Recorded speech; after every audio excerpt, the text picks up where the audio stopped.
He thought he had it all: the brilliant, wealthy wife, the Silicon Valley mansion, and the beautiful young mistress on the side.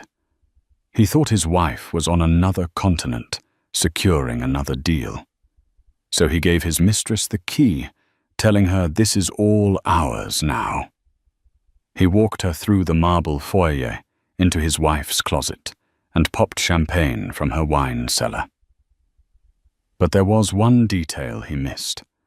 One signature on one document. He didn't know that the wife he was betraying was the only one whose name was on the deed, and she was watching every move he made. The gates of 14 Serenity Point were magnificent, wrought iron stylized into the shape of willow branches, parted with a near-silent hydraulic hum.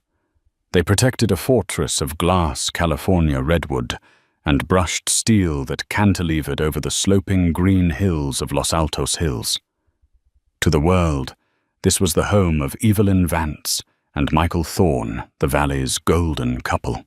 Evelyn, the 38-year-old self-made CEO of Ether AI, a company on the verge of revolutionizing logistics. And Michael, her handsome, charismatic husband, a strategic consultant who hadn't consulted on anything strategic in years unless it involved his golf handicap or his portfolio of polo shirts. The mansion was Evelyn's creation. She had sketched the initial design on a cocktail napkin during a layover in Dubai. She'd obsessed over the Italian marble, the seamless integration of the Creston home automation, and the infinity pool that seemed to pour directly into the San Francisco Bay. Michael had helped by approving her choices. This evening the house was quiet. Evelyn had just returned from a 4-day AI summit in Seoul. The 14-hour flight had left her drained, but a familiar restlessness pulsed beneath her skin. For the last 6 months, this house had felt less like a home and more like an opulent stage. Michael was late. He was always late. She stood in the cavernous living room, a 30-foot wall of glass showcasing the glittering lights below. Her phone buzzed. It was a text from him. Michael hit terrible traffic. Meeting with the VC ran long. Don't wait up, my love. XO. Evelyn stared at the text. A VC, a venture capitalist. Michael hadn't had a meeting with a VC since his own startup spectacularly imploded 3 years ago, an event that had cost Evelyn a non-trivial 7 figures to make right. A cold certainty settled in her stomach. She knew he wasn't in traffic. She knew he wasn't at a meeting. She knew this because 3 hours ago her private investigator, a quiet man named Harrison, had sent her a single photo. It was Michael laughing as he exited a restaurant in Santana Row. With him was a young woman, a blonde with a dazzlingly white smile and a dress that looked expensive but wasn't. Evelyn had known for 6 months. The discovery had been as banal as it was devastating. A separate credit card bill mailed to his small, unused office downtown. A Amex Centurion card, a duplicate of her account that she had never authorized. The charges were a map of his betrayal. The Clift Hotel. Dinners at Saison. Ludicrous purchases at Cartier. For a lesser woman, the discovery might have sparked a fiery confrontation. But Evelyn Vance hadn't built a billion-dollar company on impulse. She built it on data strategy and ruthless patience. She walked to the master control panel, its blue light glowing softly on the wall. She accessed the security logs. Michael had left the house at 4:30 p.m. He had told her his meeting was at 5:00 p.m. The restaurant Harrison photographed him at was a 15-minute drive.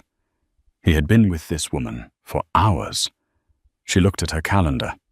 Next week, she was scheduled to fly to Zurich to finalize a massive merger. It was a 48-hour trip critical to Ether AI's future. A plan cold and precise began to form in her mind. Michael believed her to be a brilliant but ultimately predictable workaholic. He believed her love for him and her focus on her work made her blind. He believed he was the charming, clever one. He had forgotten who he was married to. "James," she said to her phone. It rang twice. "Evelyn, you're back." The voice was warm, professional.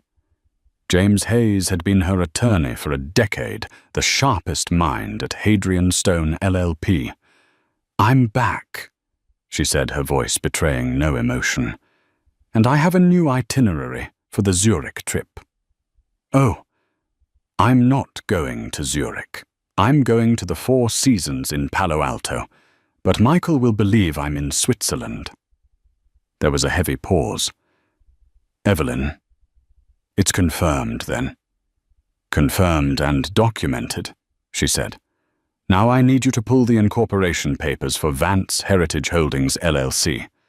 And I want a full review of the prenup, specifically Section 4, subsection B, the infidelity clause." "I'm opening them right now," James said, the faint clicking of his keyboard in the background. "It's ironclad, Evelyn. You know it is." "I know," she said, looking out at the city she felt she owned. "But I want to be reminded of just how ironclad it is before I burn his entire world to the ground." The week leading up to the Zurich trip was a masterpiece of theatre. Evelyn was the perfect, attentive, stressed-out CEO. She discussed the merger with Michael over dinner, feigning anxiety about the negotiations. Michael, in turn, was the perfect supportive husband. He rubbed her shoulders, poured her expensive Pinot Noir from her cellar, and offered platitudes. "You'll kill it, Evelyn. You always do," he said, his eyes already distant, already planning. "Just focus on the deal. I'll hold down the fort here." "I know you will, darling," she'd replied, smiling. "What would I do without you?" The fort he planned to hold was the one she had built. The trap was intricate, layered with legal precautions she had taken years ago, long before the infidelity. When Evelyn first hit her stride with Ether AI, James Hayes, her lawyer, had insisted on a new asset protection strategy. "You're not just Evelyn Vance anymore," he'd explained over coffee. "You're a target for lawsuits, for competitors, for bad actors. We need to insulate your personal assets from your corporate ones. We create an umbrella." The umbrella was Vance Heritage Holdings LLC, a Delaware-based limited liability company. Evelyn was the sole member. When she purchased the land in Los Altos Hills, the deed was recorded under the LLC's name.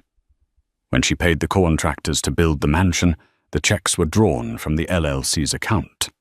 Michael had been present for all of it, but he was famously allergic to paperwork.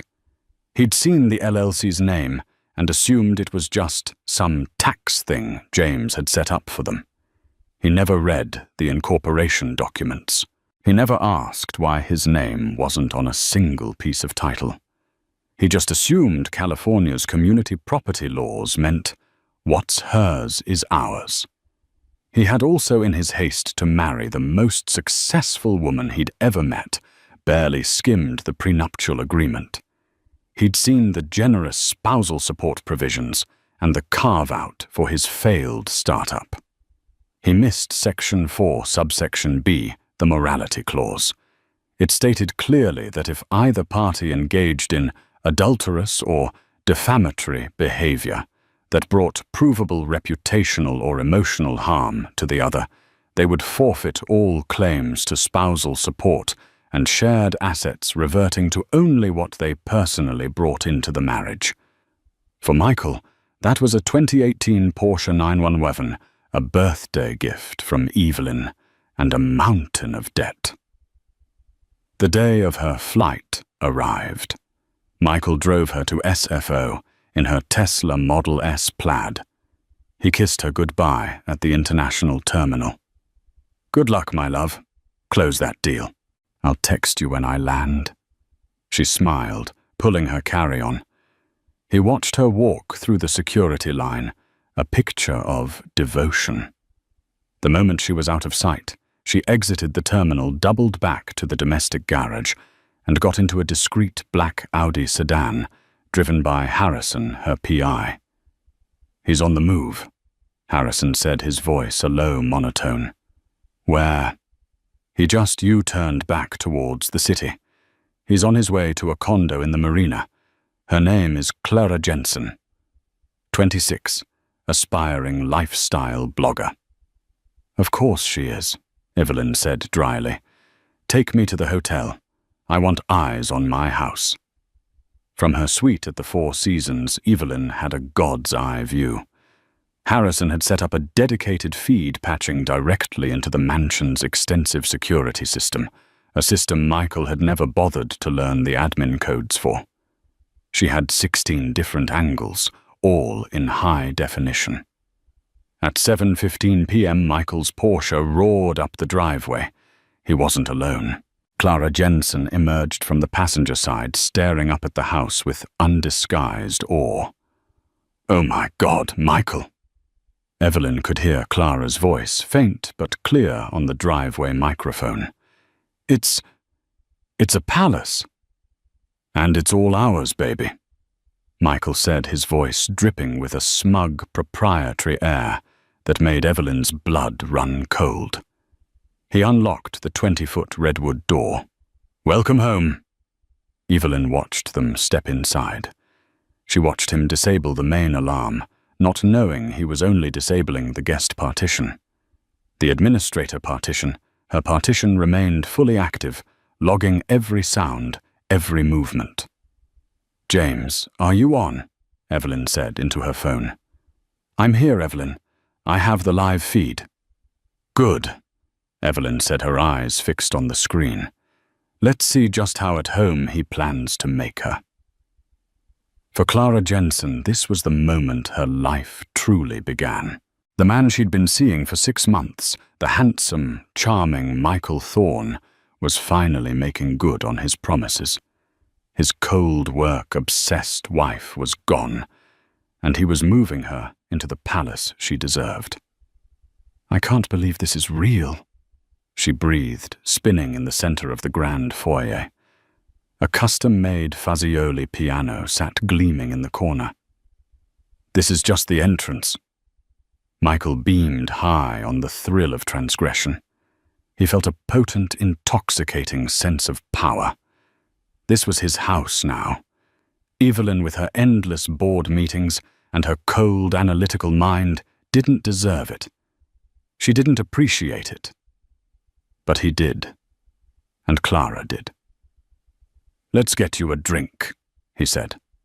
"The wine cellar is ridiculous. Evelyn has stuff in there that costs more than my first car." "Show me everything," Clara demanded, her eyes wide. From her hotel suite, Evelyn watched. She watched them descend the spiral staircase to the climate-controlled wine cellar. She watched Michael grab a bottle of Chateau Margaux, a 2005 vintage she had been saving for their 10th anniversary. A $2,000 bottle of wine opened on a Tuesday for a woman he'd met 6 months ago. "To us?" Michael toasted back in the main living room. They clinked glasses. "To us," Clara purred. "And to this house. I have so many ideas for this room. That grey sofa is so sterile. We need something with color. Velvet, maybe?" Michael nodded enthusiastically. "Whatever you want, baby. When the divorce is final, this place is getting a full makeover. Your style."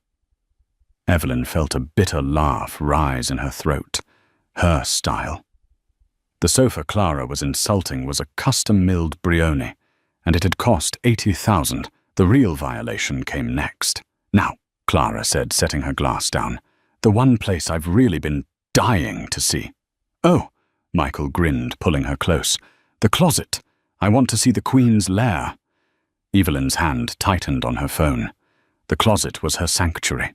A 2-room suite, temperature-controlled with biometric access. Michael, however, had a guest override. She watched him press his thumb to the scanner.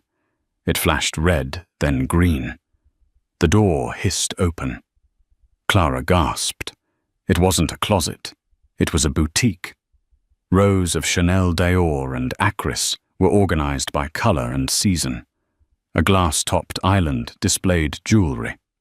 A wall of glass shelves held a collection of Birkin and Kelly bags that would put a Hermès showroom to shame.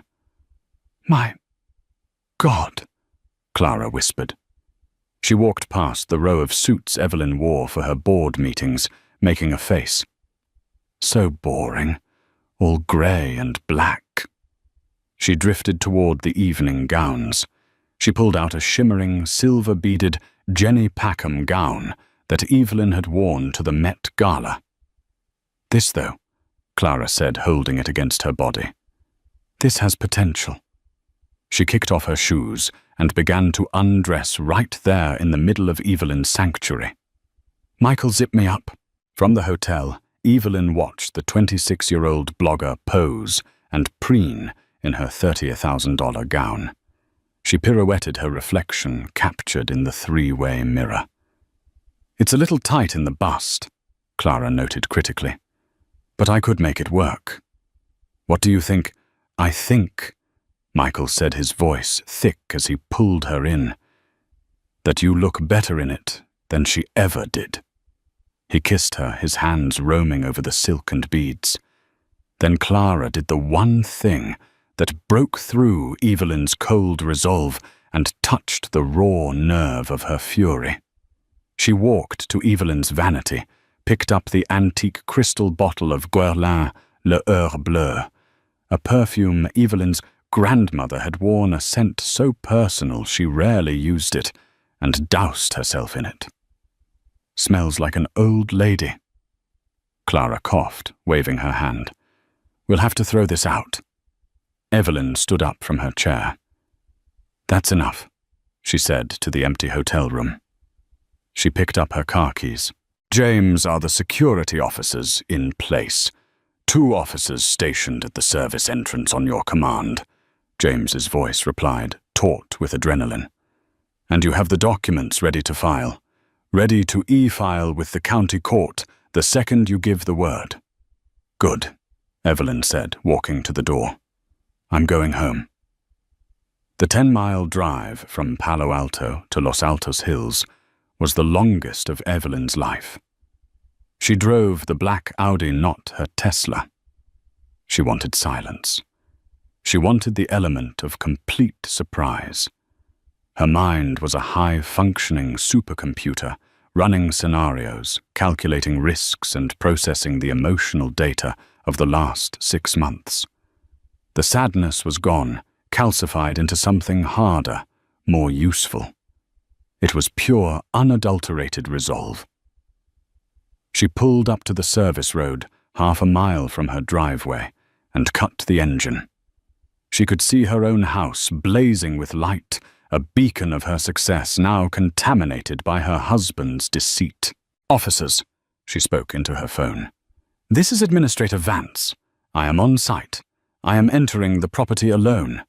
You are to remain at your post until I give the code word. The code word is Section 4. Do you copy?" "Copied, Ms. Vance," a gravelly voice returned. She walked up the stone path, her heels clicking softly. She didn't go to the front door.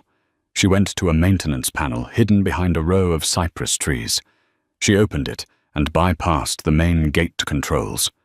The grand iron willows remained shut. Michael and Clara were inside, but they were now effectively locked in. She entered the house through the kitchen, using her thumbprint on a private staff sensor. The kitchen was dark. She could hear them. They had moved back to the grand living room, the $2,000 bottle of Margot nearly empty between them. They had music playing some generic pulsing pop song that was vibrating the $100,000 speakers she'd had installed. They were dancing, laughing. Clara, still in Evelyn's Met Gala gown, was draped over Michael, kissing his neck. "When do we tell her?" Clara asked, her voice slightly slurred. After the merger, Michael set his hands on her waist. After the stock options vest. I've been with her for 10 years. I'm owed. I'm going to take half Clara, half of everything. This house, the art, the stock, will be set for life. We'll never have to work again.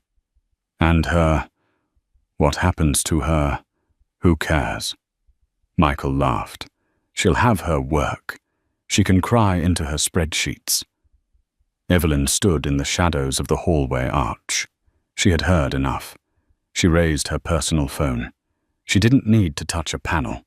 She was the administrator. She opened the Creston Vance custom app. She pressed a single icon labeled Panic. The effect was instantaneous.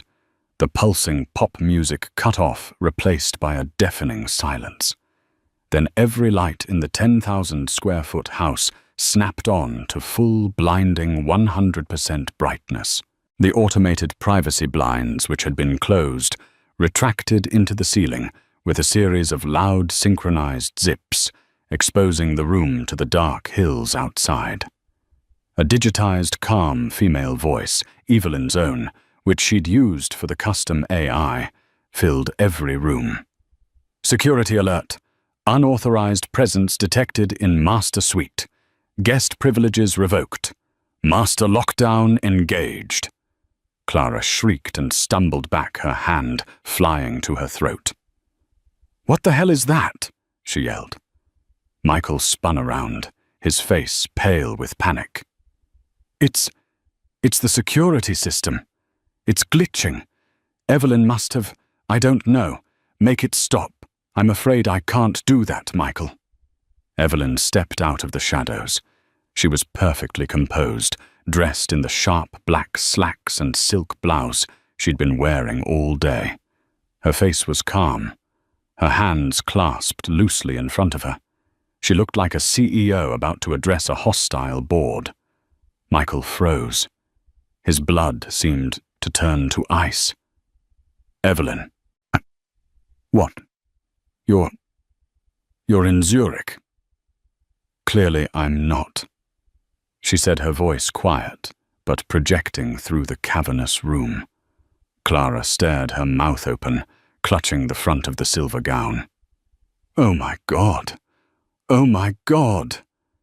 "Evelyn." Michael tried again, attempting to regain his footing. He stepped slightly in front of Clara, a pathetic, protective gesture. "I can explain. This isn't what it looks like." Evelyn let the silence hang for a moment. "It looks like you're in my living room, drinking my wine, with a woman wearing my dress. How... am I misinterpreting the data? You were gone," he sputtered. She's... Evelyn, we need to talk. I'm in love with her." "In love?" Evelyn repeated, nodding slowly. "I see. And you thought you'd celebrate this newfound love in my house?" "Our house," Michael roared, his panic turning to bluster. "It's our house, Evelyn. Don't you dare stand there and act so high and mighty. This is community property. I am entitled to half of this house." He pointed a finger at her. "So yes, I'm here in my house with my girlfriend. And there's not a damn thing you can do about it." Evelyn smiled. It was a thin, cold, terrifying smile. "That's where you're mistaken, Michael," she said, taking another step into the light. "That is the single most expensive mistake you have ever made." Michael stared at her, his bravado faltering, replaced by a creeping dread. The house was still unnervingly bright, the AI voice silent, awaiting its next command. What are you talking about?" he stammered. "This house," Evelyn said, gesturing broadly. "This palace, as your guest called it. The land, the art, the very $80,000 sofa you're standing next to. It is not and has never been our house." Clara looked at Michael, her brow furrowed. Michael, what is she talking about? She's lying, Michael insisted, though his voice had lost its conviction.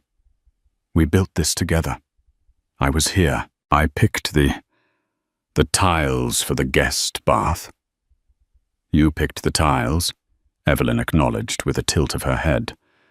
A truly monumental contribution. But you see, you didn't build this, Michael. I built this. And I didn't build it as Evelyn Vance, your wife. She paused, letting the words land.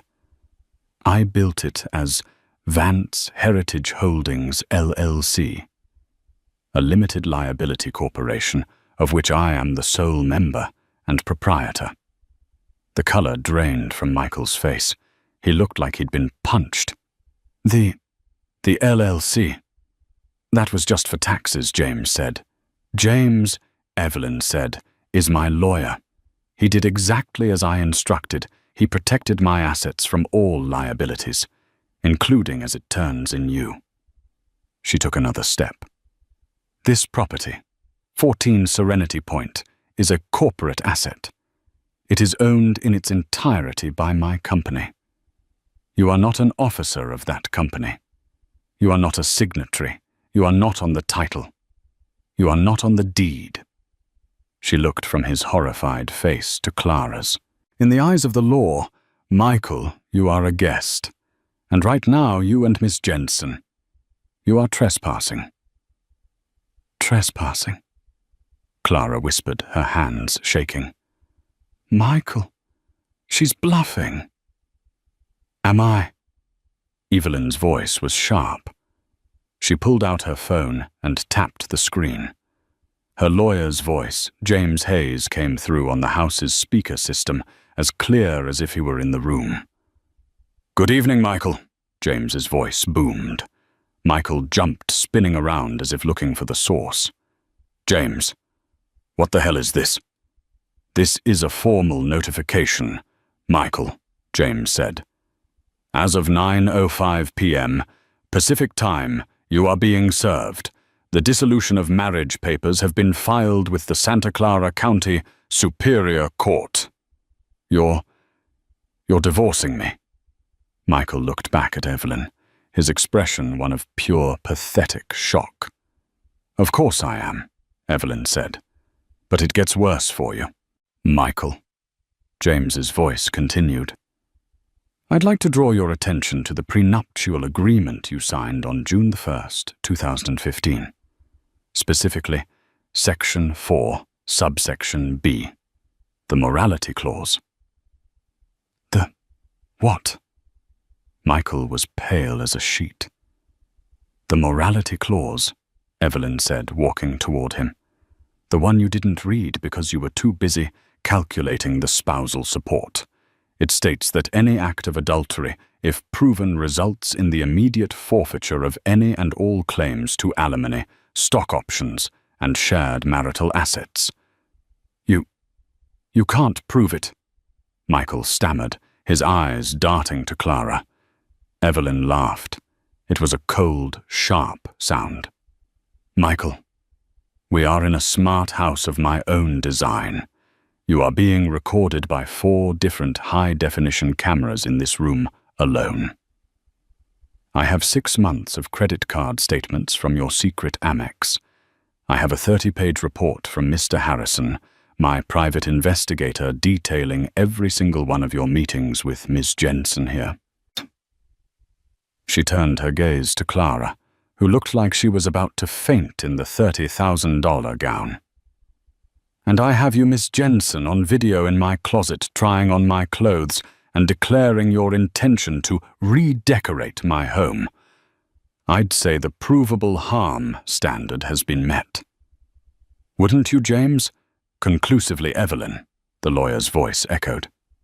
So let me be perfectly clear, Evelyn said, stopping just feet from her husband. You don't get half.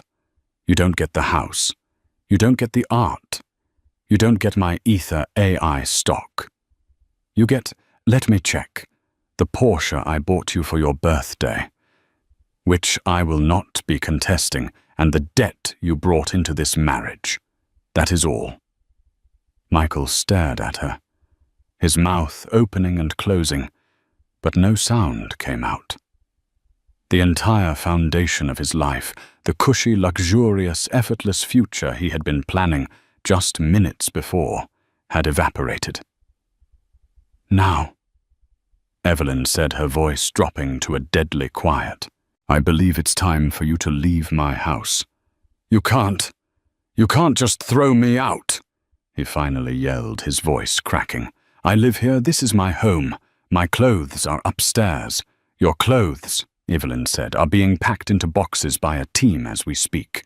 They will be sent to wherever it is you plan to go, but you will not be spending another second here." She raised her phone again.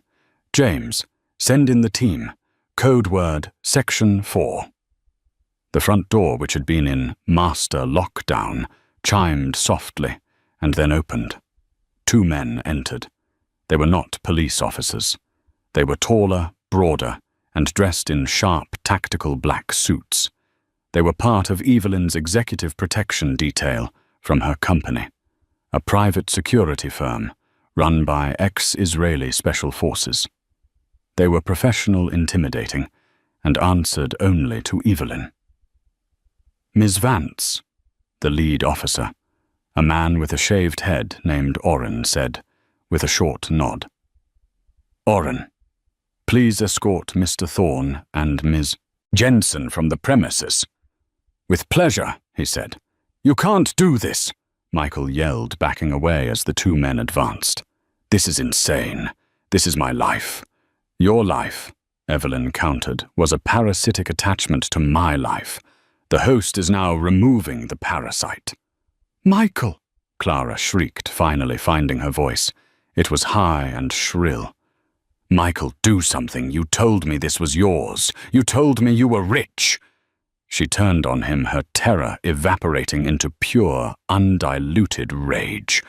The spell was broken. The charming, powerful man she thought she'd snared was just nothing. A fraud. "You idiot!" she screamed, shoving him. "You absolute pathetic idiot! You have nothing!" "Clara, baby, calm down," Michael pleaded, fending her off. She's twisting things. We can fight it with what, Michael?" Evelyn asked. "With the money from your consulting firm that hasn't billed a client in 2 years. You won't find a lawyer in this state who will take your case against Hadrian Stone once they see the prenup and the evidence." Oren and his partner flanked them. "Sir, ma'am, you will walk out of this house now." It was not a request. Michael looked at Evelyn, his eyes searching for any sign of the woman he'd married, any softness, any lingering love he could manipulate. He found nothing. He saw only the CEO of Ether AI, a woman who had just hostilely acquired his entire future and liquidated his assets. My phone. My wallet. They're upstairs," he whispered, defeated. "They will be brought to you," Oren said. "And her." Michael gestured at Clara, who was now openly sobbing, the silver gown bunching around her waist. "The dress? Oh, she can keep it," Evelyn said with a dismissive wave. "Consider it a parting gift, a souvenir from the life you almost had, though I will be billing you for the dry cleaning, and the wine, and the perfume." This final petty cut seemed to break him. Michael sagged. "This way, sir," Oren said, placing a firm hand on his shoulder. Michael and Clara were marched through the grand foyer. The Fazioli piano gleamed mockingly at them. They were escorted out the massive front door, which shut behind them with the heavy final thud of a bank vault. They were left standing in the brightly lit stone driveway next to Michael's Porsche. "Michael, where are we going?" Clara cried, shivering in the cold night air, the smell of l'heure bleue clinging to her. "What are we going to do?" I don't know," Michael said, staring blankly at the closed iron gates. A moment later, a small service panel near the gate opened, and Oren deposited Michael's wallet keys and phone. Then the gates hummed open, just wide enough for the car. The message was clear. Get out. Inside, Evelyn stood alone in the vast, silent living room. The $2,000 bottle of Margot was still on the coffee table next to 2 used glasses. She walked over, picked up the bottle and poured the remaining wine down the sink. She took the 2 glasses and, without ceremony, dropped them into the recycling bin. She activated the house's intercom. Oren, you may send in the cleaning crew. At once, Ms. Vance. A team of 4 professional cleaners who had been waiting with the security team entered. They were specialized, the kind of service used for crime scenes or biohazards. Everything in the master suite, Evelyn ordered, her voice flat. Sheets, towels, rugs. I want them incinerated. I want the closets sanitized, the vanity bleached. I want the scent of them gone. I want the entire house purged. Yes, ma'am. Evelyn walked to her office, locked the door, and finally, for the first time in 6 months, she sat down and allowed herself to cry. It lasted for exactly 5 minutes. Then she dried her eyes, opened her laptop, and began reviewing the term sheets for the Zurich merger. The threat had been neutralized. It was time to get back to work. The days that followed were a blur of legal activity. Michael, homeless and humiliated, had retreated to a mid-range hotel in San Jose, funded by the last dregs of his credit. Clara Jensen, upon realizing that Michael was not only broke, but soon to be infamous, had disappeared. She'd left him with a screaming voicemail about ruining her life, and a $30,000 dress he had no idea what to do with.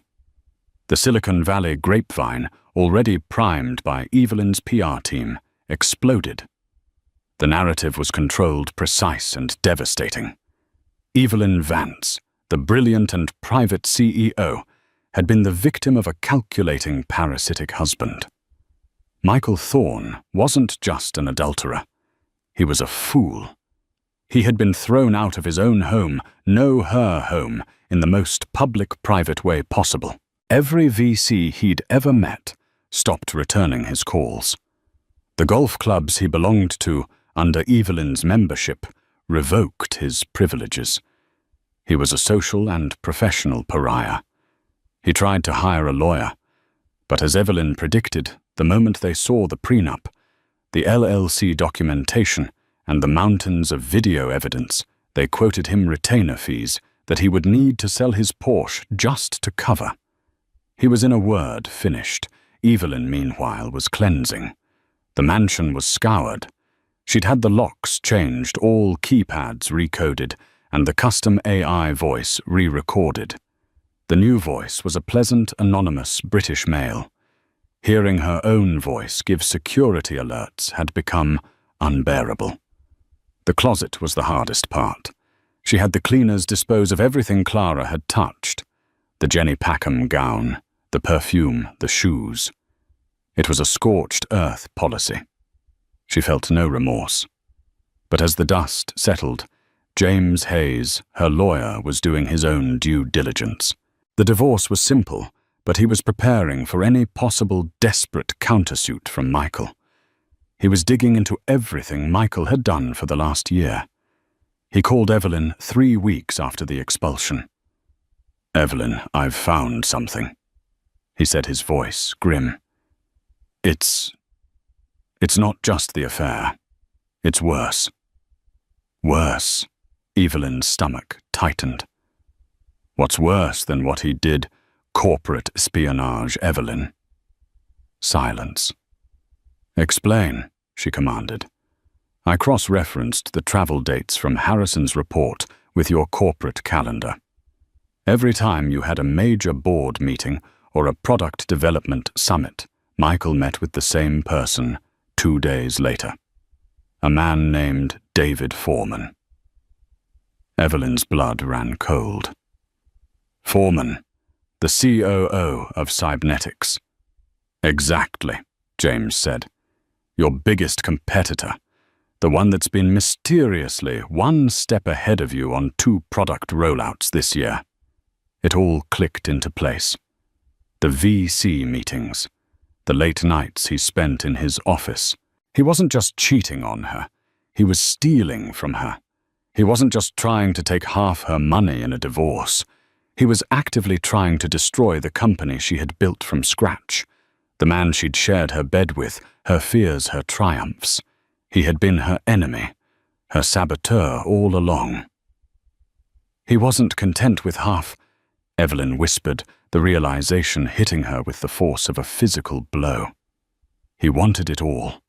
He wanted to destroy me and build his own empire on my ashes with her. This was the true betrayal. The affair was a wound to her heart. This was a dagger to her legacy. What did he take, James? Harrison is working on it. He's tracking Michael's data usage on your home network. It looks bad, Evelyn. He accessed the Ether development server multiple times using your admin-level credentials from your home office PC. Evelyn gripped the edge of her desk. Michael knew her passwords. He'd watched her type them 100 times. He'd seen the sticky note hidden under her keyboard with the server root access codes. She had been so careless, so trusting. Evelyn, James said gently, this is no longer a divorce proceeding. This is a federal crime. The fury that Evelyn had felt in the living room returned, but this time it was not hot. It was Arctic. It was the cold, lethal focus that had made her a billionaire. He hadn't just insulted her. He hadn't just betrayed her. He had declared war. And Evelyn Vance never, ever lost a war. Get me everything, James, she said, her voice a flat line. I want encrypted emails. I want server logs. I want bank transfers. I want to know everyone he spoke to at Cybernetics. And then she took a breath. I want you to call the U.S. Attorney's Office and the FBI. 6 months later, the grounds of 14 Serenity Point were unrecognizable. The silence of that terrible night was a distant echo, replaced by the warm, vibrant thrum of humanity. Where Michael and Clara had stood shivering in disgrace, there were now valet attendants in crisp white jackets, parking a line of gleaming black Rivians, Porsches, and Teslas. The mansion, which had been a cold fortress of glass and steel, was now alive. Inside the great room was filled with the brightest minds in technology, finance, and politics. Soft taps from a live trio echoed off the redwood ceilings, and the air was filled with the scent of white gardenias and expensive champagne. The house was finally being used as Evelyn had intended, not as a sterile monument to wealth, but as an incubator for ideas. This was the inaugural gala for the Vance Foundation, a new philanthropic venture Evelyn had established to fund and mentor young women in STEM. The guest of honor was the U.S. Secretary of Commerce. Evelyn moved through the crowd not as a woman hiding, but as a woman reborn. She was wearing a custom-made burgundy Oscar de la Renta gown that set off her dark hair. The 6 months of legal battles, of depositions, of resecuring her company and her home had forged a new, unshakable confidence. She was no longer just a CEO. She was a survivor. The Zurich merger, which she had closed 48 hours after expelling Michael, had been a staggering success. Ether AI's stock had not just tripled, it had quadrupled. The press, catching wind of her corporate success and her dramatic personal victory, had dubbed her the Iron Phoenix. She was officially the youngest self-made decabillionaire in the country. "Evelyn, wonderful," a young woman said, rushing up to her. She was a 22-year-old Stanford prodigy, the first recipient of Evelyn's grant, who had just patented a new algorithm for quantum encryption. Secretary Raimondo loved my presentation. She has excellent taste, Anya. Evelyn smiled, placing a hand on the young woman's shoulder. I knew she would. Now go network. Don't let anyone in this room leave without knowing your name. As Anya hurried off, Evelyn allowed herself a small, genuine smile. This was her new legacy. Not the betrayal, but the rebuilding. She saw him then standing near the massive fireplace, patiently waiting. James Hayes, her lawyer, her confidant, her co-conspirator. He looked relaxed in a perfectly tailored tuxedo, a glass of champagne in his hand. He caught her eye and gave her a subtle nod, gesturing toward the terrace. She excused herself and stepped out into the cool night air. The 30-foot glass walls were now open seamlessly, blending the party with the panoramic view of the glittering Bay Area. "You're a long way from a hotel suite with a laptop, James," she said, joining him at the railing. "And you're a long way from the woman I spoke to that night," he replied, his voice full of warmth and genuine admiration. "Look at this. Look at what you've done. You didn't just win, Evelyn. You conquered." "We won, James," she corrected him, accepting the glass he offered. "To closing all accounts." "To closing all accounts," he echoed, clinking his glass against hers. They sipped in comfortable silence for a moment, the sound of the party, a dull roar behind them. "The last of the paperwork came through this morning," James said, his tone shifting from celebrate to business. "The civil part, at least. It's done." "The divorce," Evelyn stated. It felt like a word from another lifetime. "Finalized. Total and complete default judgment in your favor," James said. He didn't even show for the final hearing. His public defender tried to file a motion to reconsider the prenup, but Judge Michelson shut him down so fast, I almost felt sorry for the man. "Almost," Evelyn said, her voice devoid of emotion. "The prenup held just as we knew it would. The morality clause was deemed irrefutably proven. But the best part," James said, a grim smile touching his lips, "was the asset settlement, or lack thereof." "He got the car," Evelyn recalled. "He did get the car," James confirmed. "But then I presented the invoices, the $2,000 for the 2005 Margot he and Miss Jensen consumed, the $4,500 for the biohazard cleaning crew to purge the master suite, as you so aptly put it. And of course the $30,000 invoice for the parting gift, the Jenny Packham gown." The judge ruled that these were not marital expenses, but personal debts incurred through acts of profound and malicious disrespect. He placed a lien on the Porsche for the full amount. Evelyn raised an eyebrow. So Michael couldn't pay the $36,500. The car was seized by the court last week and sold at auction. After paying the impound fees, the auction house commission and our invoices, he was left with a certified check for $814.12. Evelyn stared out at the city lights. $814.12. 10 years of his life bartered away for less than $1,000. "It's finished, then," she whispered. The final messy string of their marriage was cut. "The civil case is finished," James said, his voice dropping lower. He set his champagne glass down on the stone railing. "But that Evelyn was just the housekeeping. This," he pulled his phone from his pocket, "is the reckoning." Evelyn turned to face him, her entire body tensing. This was the one she had been waiting for, the second betrayal. "The federal case," she said. The U.S. Attorney for the Northern District of California handed down the indictment 3 days ago. It was kept under seal until they were ready to move, James said. They didn't just move Evelyn. They struck. Go on. Our evidence was the key. The server logs you had. The network packet analysis from Harrison. The burner phones he found in Michael's old office. It wasn't just a one-time thing. It was a systematic 2-year-long campaign to defraud Ether AI. Michael was selling your R&D pipeline to David Foreman at Cybernetics, your Project Chimera blueprints, your Q3 launch strategy. He sold it all. For how much? Evelyn asked, her voice dangerously quiet. We found the offshore account.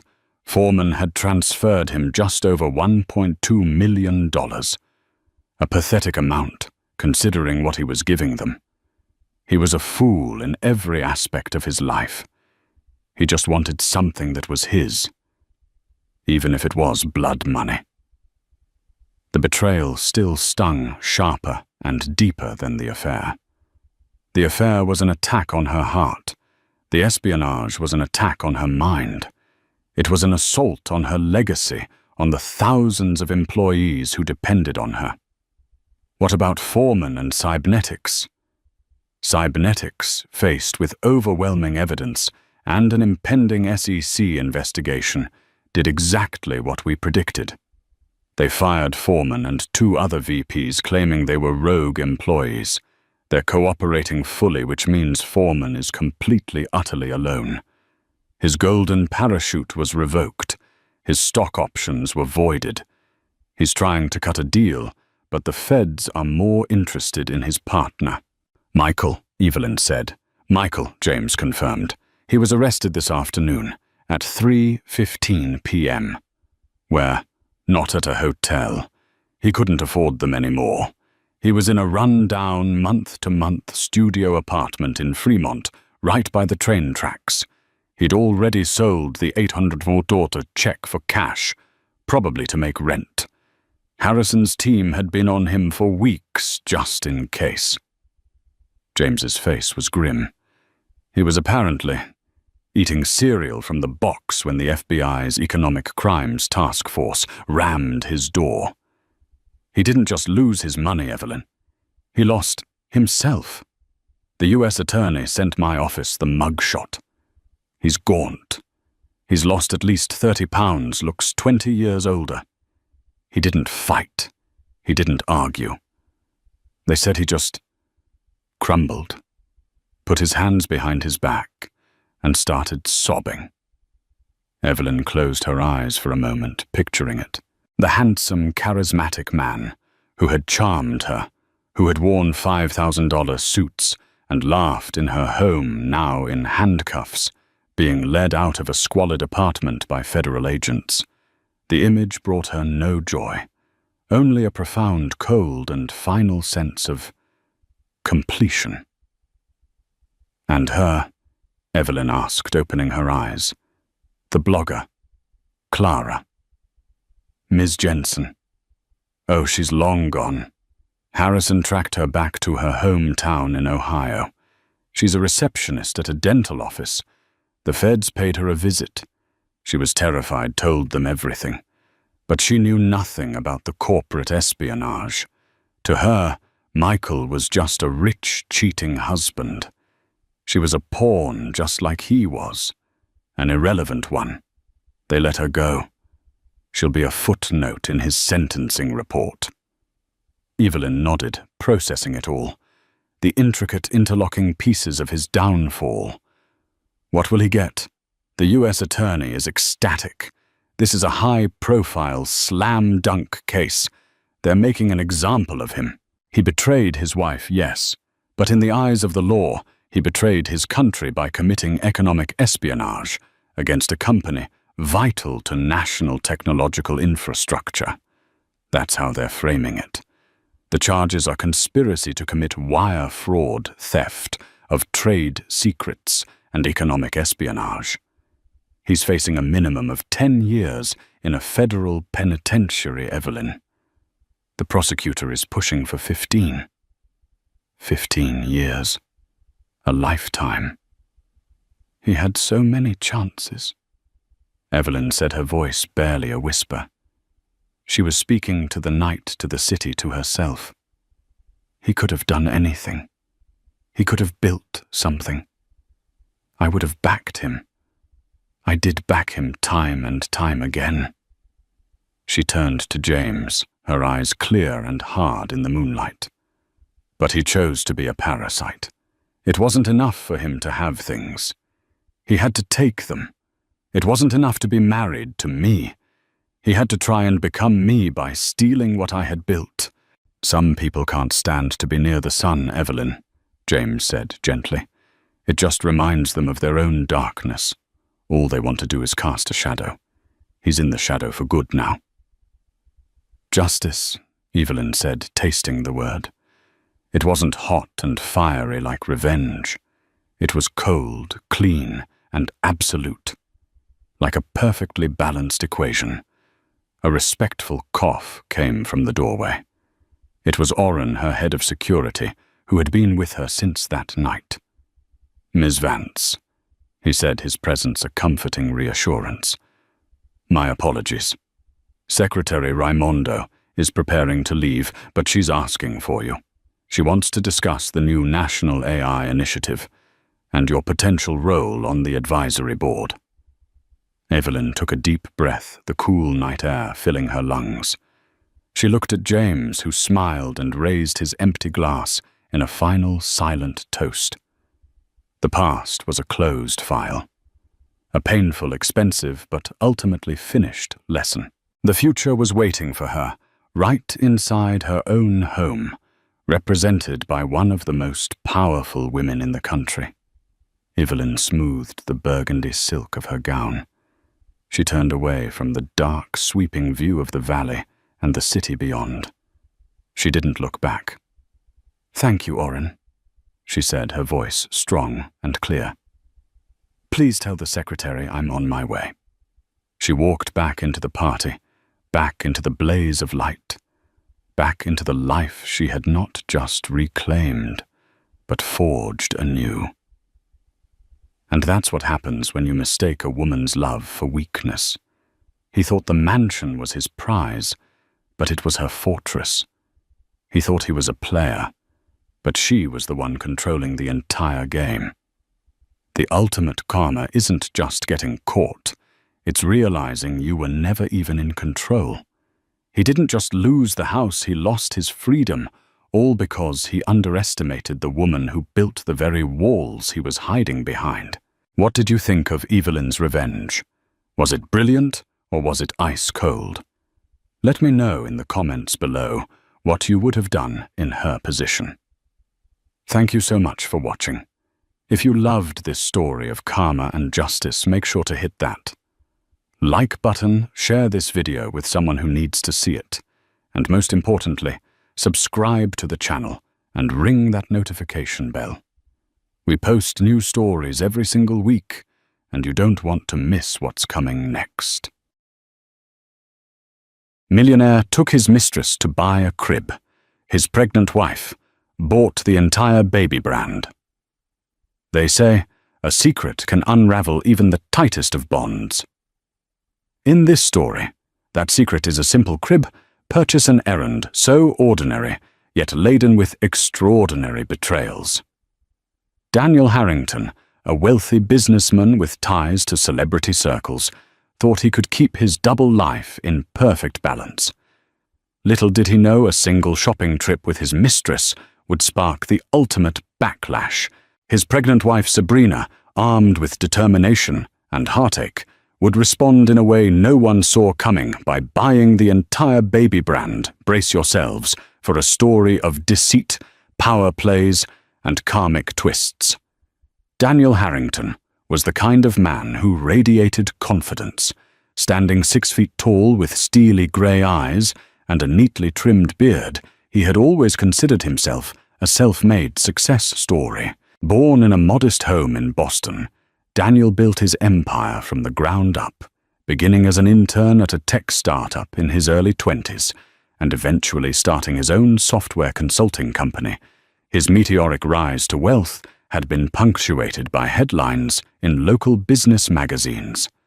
Tech savant, Daniel Harrington, does it again.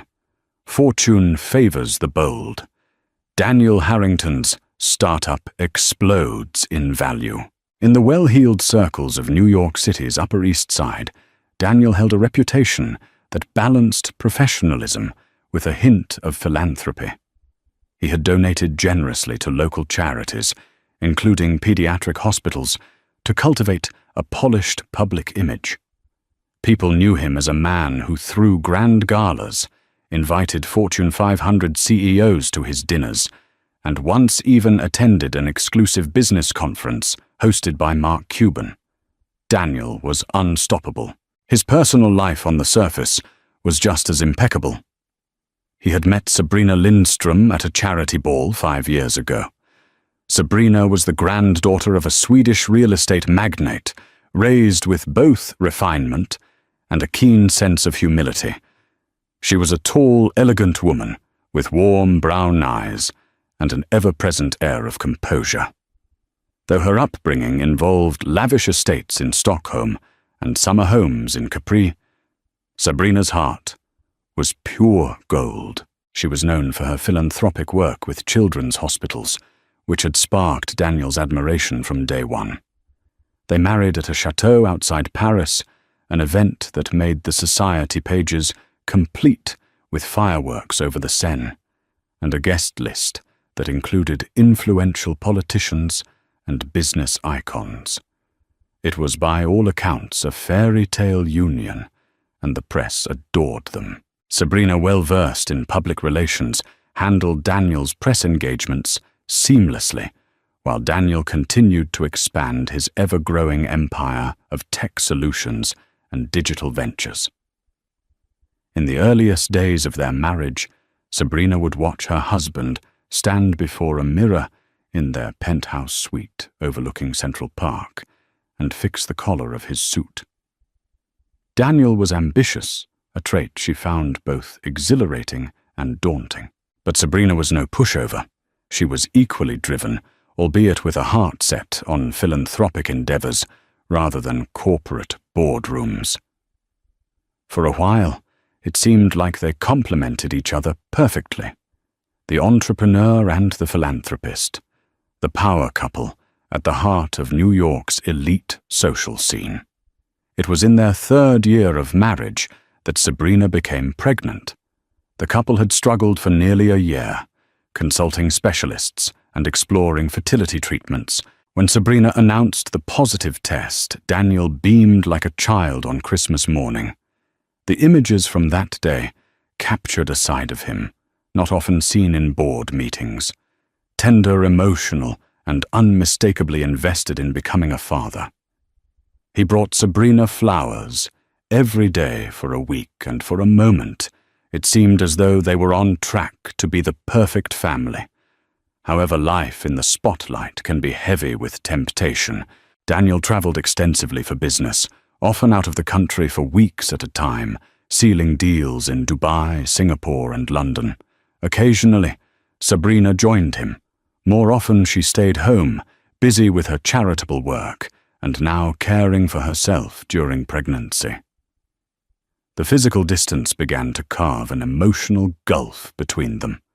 Late-night calls turned into perfunctory check-ins. Text messages went unread for hours or days. Sabrina, exhausted by her pregnancy, found herself drifting into a lonely routine, while Daniel found comfort in the buzz of new ventures and gatherings of wealthy associates.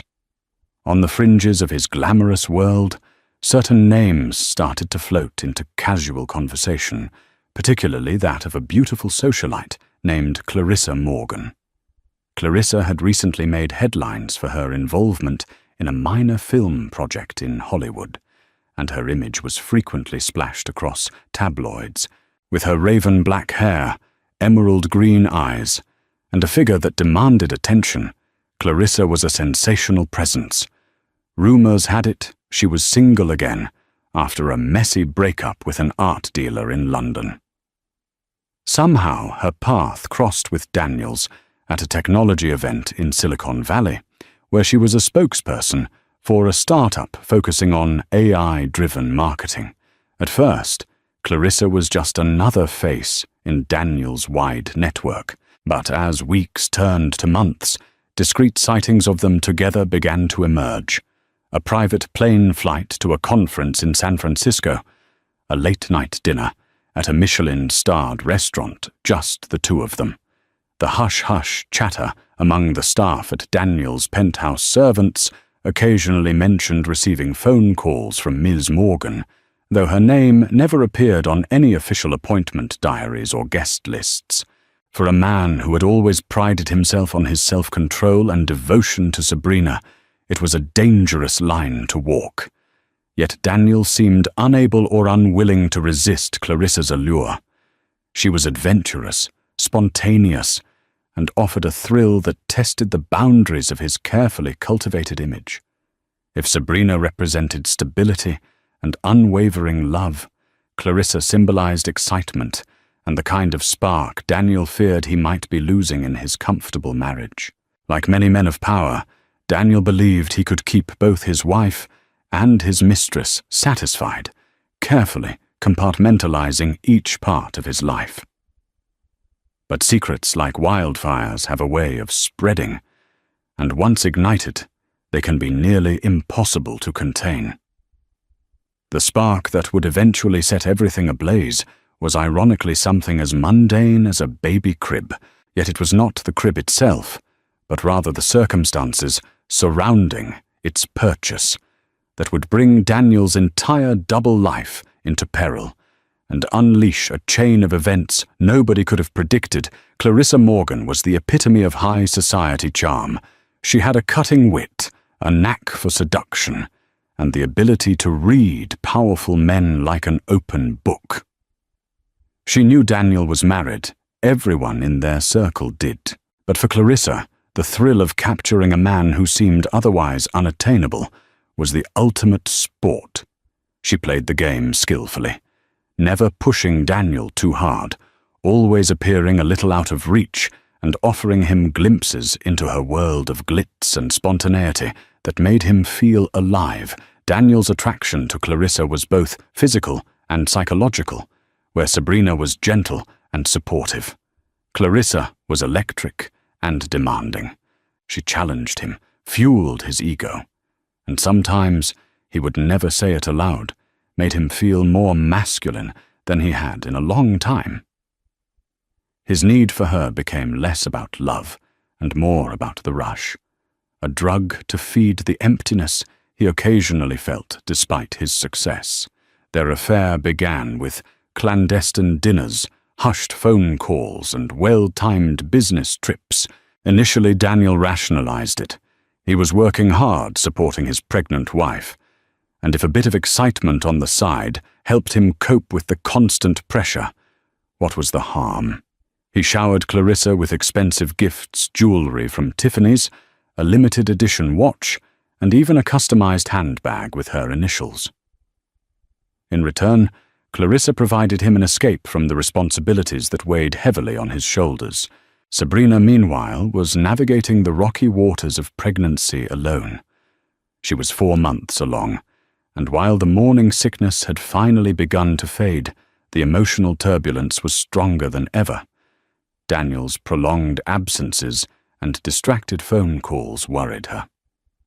She reached out to her best friend, Marissa Faulkner, confiding that she felt something was off. Marissa, who was quick to jump to conclusions, insisted that Daniel might be straying an accusation Sabrina vehemently denied at first. But over time, the nagging doubts took root in Sabrina's mind. One evening, after calling Daniel repeatedly with no answer, Sabrina scrolled through social media. She came across a tagged photo of him, posted by a fellow entrepreneur at a rooftop lounge in San Francisco. Daniel looked happy, carefree, and suspiciously close to Clarissa Morgan.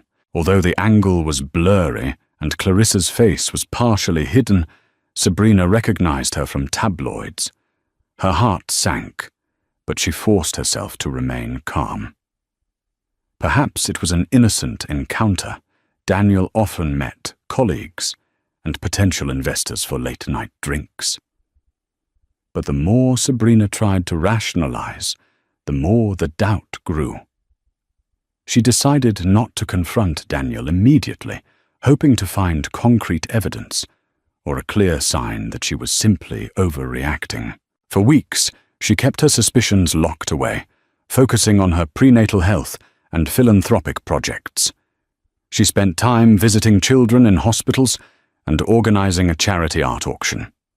During these visits, Sabrina couldn't help but imagine what it would be like to have her own child. The excitement of motherhood offered a temporary balm to her worries about Daniel. Meanwhile, Daniel was drifting further into Clarissa's orbit. Their affair was now an open secret among the staff of Daniel's penthouse and his business associates, though no one dared to tell Sabrina directly. Clarissa herself had grown comfortable in her role. She had bragged to a close friend, the aspiring actress Jade Billings, that she had never felt more powerful than she did on Daniel's arm. She enjoyed the hushed deference of Daniel's employees, the way she could snap her fingers and have a private jet ready for a weekend getaway.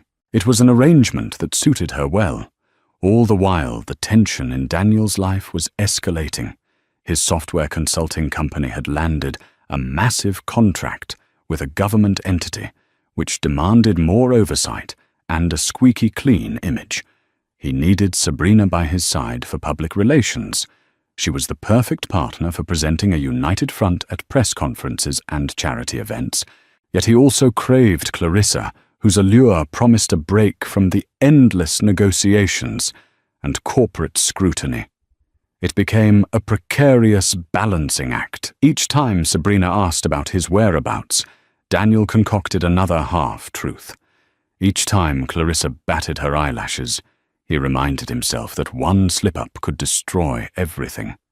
And yet, like a moth to a flame, he could not pull away. The turning point came during a conversation with an old friend, Henry Caldwell, who had known Daniel from their early days in Boston.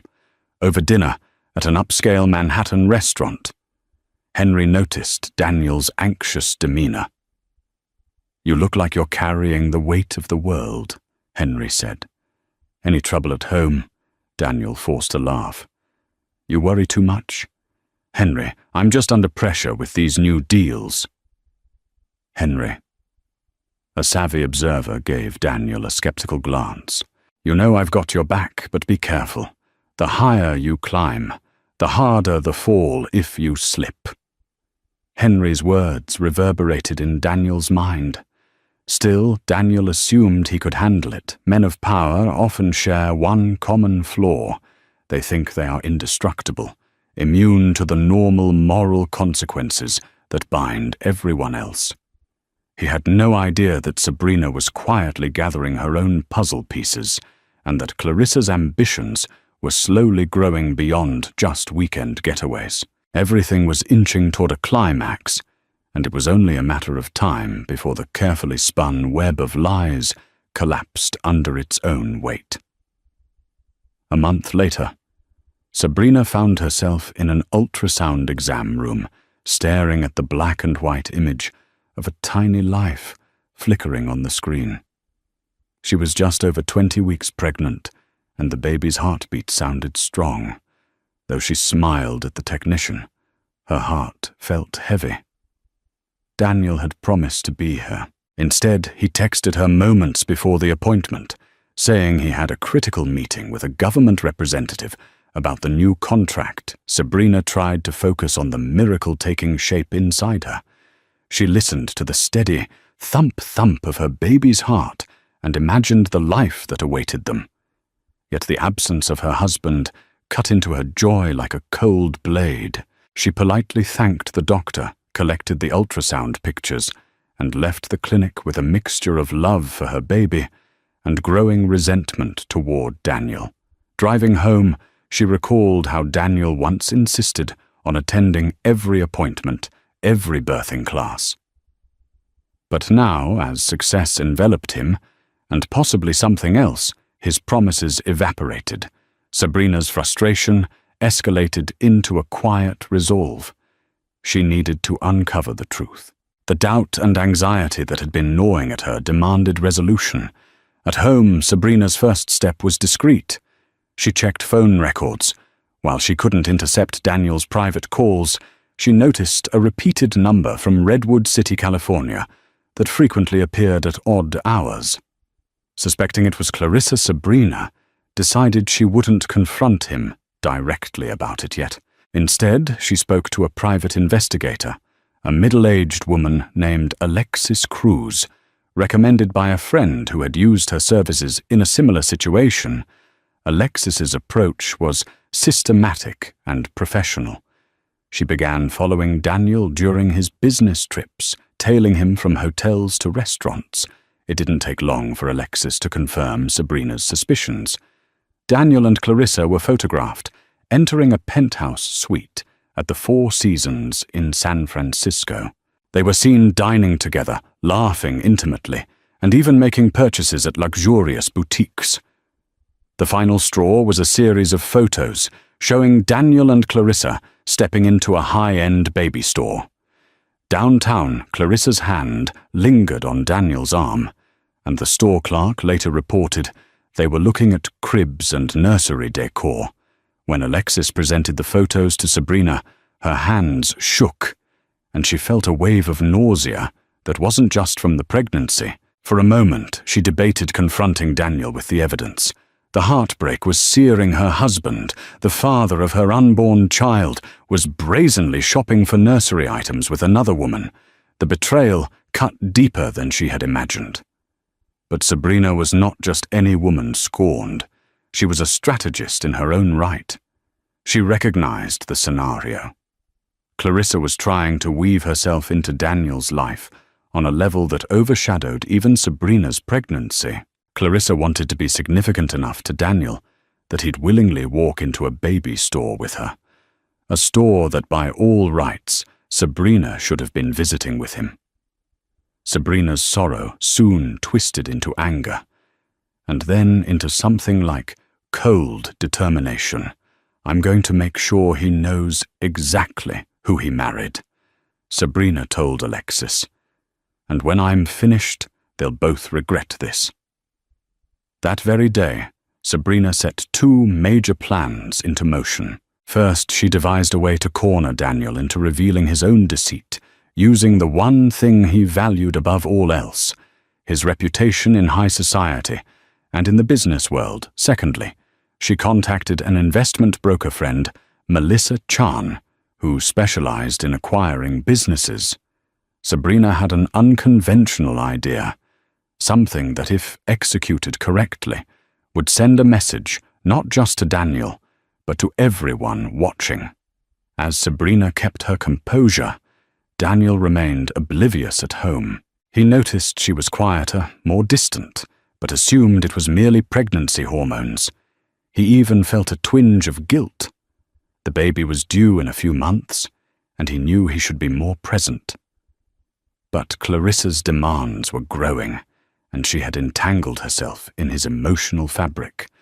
She was planning a lavish birthday bash in St. Bart's, and insisted he join her, promising they'd keep it strictly off the radar. Torn between the guilt of leaving a pregnant Sabrina and the pull of Clarissa's invitation, Daniel vacillated.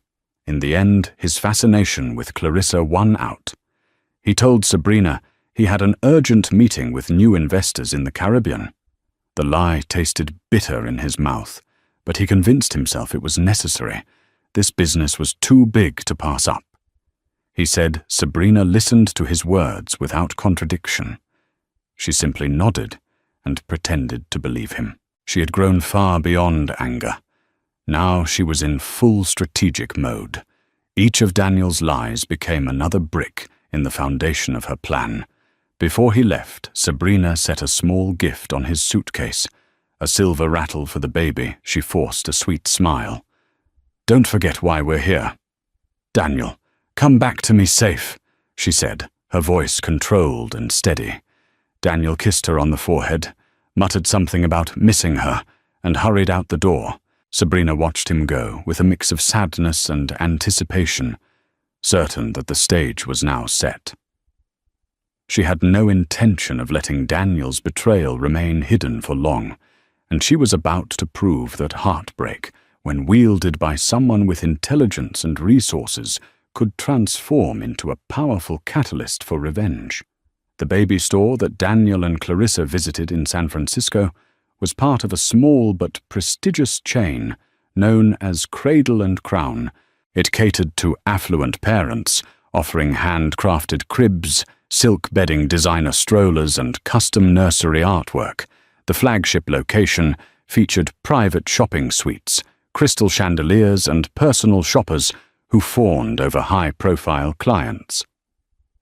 Sabrina first heard of Cradle and Crown when Alexis showed her the investigator's photographs. In one shot, Clarissa was perched on the edge of a display crib, her lips curved in a triumphant smile, while Daniel stood behind her, looking at brochures for premium nursery packages. Something about that image sparked Sabrina's fury. It wasn't enough that Daniel was cheating. He was also stepping into Sabrina's territory as an expectant mother tarnishing something sacred.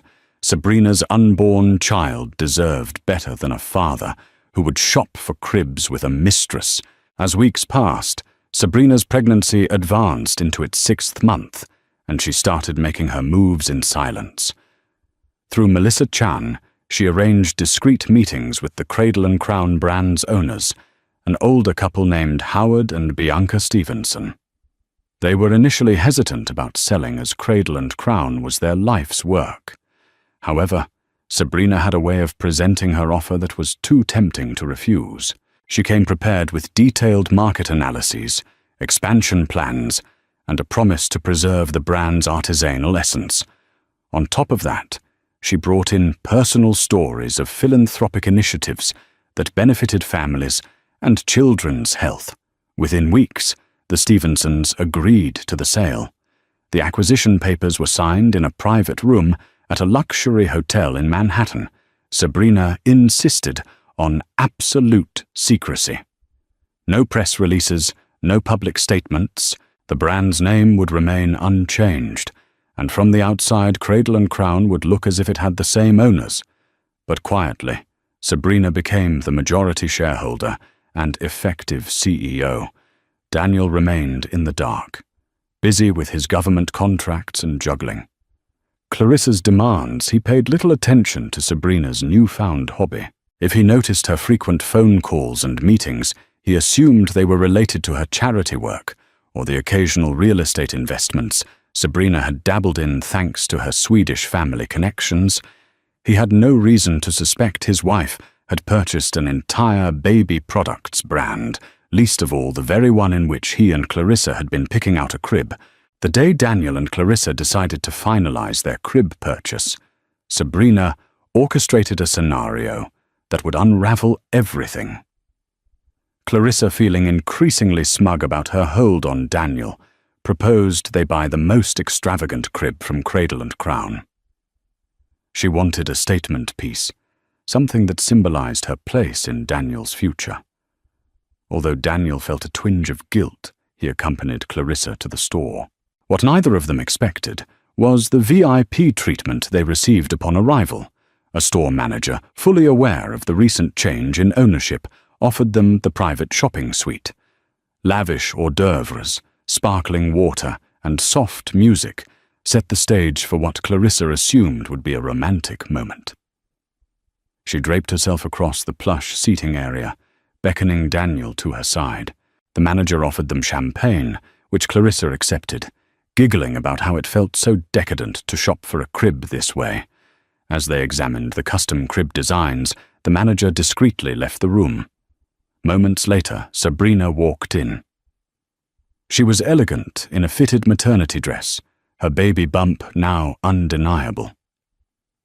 For a moment, Clarissa froze her eyes, darting from Sabrina to Daniel, the glass of champagne trembling in her hand. Daniel's face drained of color, his heart plunging into his stomach. Sabrina met his gaze, her expression devoid of the anger one might expect. Instead, she radiated a poised, almost regal calm. "I see you're making plans." Sabrina said, the slightest tremor betraying her controlled anger. Funny, I thought we'd do this together. Clarissa attempted to regain her composure, crossing her legs and offering a small laugh. We were just looking, she stammered. Her bravado faltered under Sabrina's direct stare. Daniel attempted to speak, but words failed him. He had never seen Sabrina so composed, yet so chillingly determined. He tried to reach for her hand. She stepped back, shaking her head lightly. Don't, she whispered. You've said enough without words. Before Clarissa could conjure another excuse, Sabrina dropped the bombshell. Whatever crib you two decide on will ultimately be your choice. After all, Cradle and Crown belongs to me now. Every piece of furniture, every design, every store location, it's all under my ownership. The shock in Daniel's eyes was palpable. His lips parted, but nothing came out. Clarissa stared, disbelief flickering across her face. Sabrina continued in a measured tone, explaining how she had quietly acquired the brand, the negotiations and the discreet signing. Her calm veneer cracked just slightly when she spoke of Daniel's betrayal. You thought you could shop for a crib with another woman while I carried our child, fine. But understand that you have no power here anymore. She looked at Clarissa, who seemed frozen to her seat, and added, By all means, pick out whatever you like. But don't forget that every last dime of this purchase goes to my pocket and eventually to my child's future. The moment was as excruciating as it was cathartic. Clarissa finally found her voice, laced with indignation. You can't just Sabrina cut her off. I can and I have. But you're free to go. No one is forcing you to stay. Unable to withstand the tension. Clarissa stood, muttering a swift apology, and fled the suite in a flurry of embarrassment. Daniel, torn between shame and disbelief, tried to apologize, stammering about how he never intended for this to happen. Sabrina looked at him with an intensity that pinned him to the spot. I'm not interested in what you intended, she said, her voice quivering with emotion. I'm interested in what you've done and what this means for our child. The store fell silent, except for the soft hum of the overhead lighting. When Sabrina finally turned to leave, Daniel could only stand there, powerless and paralyzed. He had never imagined a scenario where his transgressions would lead to such a dramatic power shift. The crippling realization of his mistake hung in the air, and for the first time in his life, Daniel Harrington felt the full weight of his own hubris. In the aftermath of that explosive confrontation, Daniel was left to grapple with the unraveling of his private life. Word traveled fast among the employees at Cradle and Crown, filtering out to the closed-lipped circles of Manhattan's elite. Within 48 hours, whispered rumors circulated at high-end cocktail parties. Did you hear Daniel Harrington's wife bought the entire baby brand and caught him there? With his mistress? Daniel tried to manage the fallout with the same PR tactics he used in business crises. He arranged a meeting with his publicist and legal team, hoping to keep the scandal contained. But damage control became almost impossible once tabloids got wind of the situation, fueled by an anonymous tip from someone presumably in Clarissa's circle. Daniel had once been the golden boy of the tech world, but now every headline was a variation of millionaire's extravagant affair, exposed by pregnant wife's swift business move. Sabrina, meanwhile, refused to hide. She had spent years being a gracious partner, the philanthropic half of a power couple. Now she was the betrayed wife turned formidable entrepreneur. She received calls from news outlets wanting her statement, but she declined interviews, choosing instead to issue a short, dignified announcement. Cradle and Crown has been acquired with the intention of continuing its legacy of excellence. Any speculation regarding my personal life is just that speculation. My priority is, and always will be, the well-being of my family.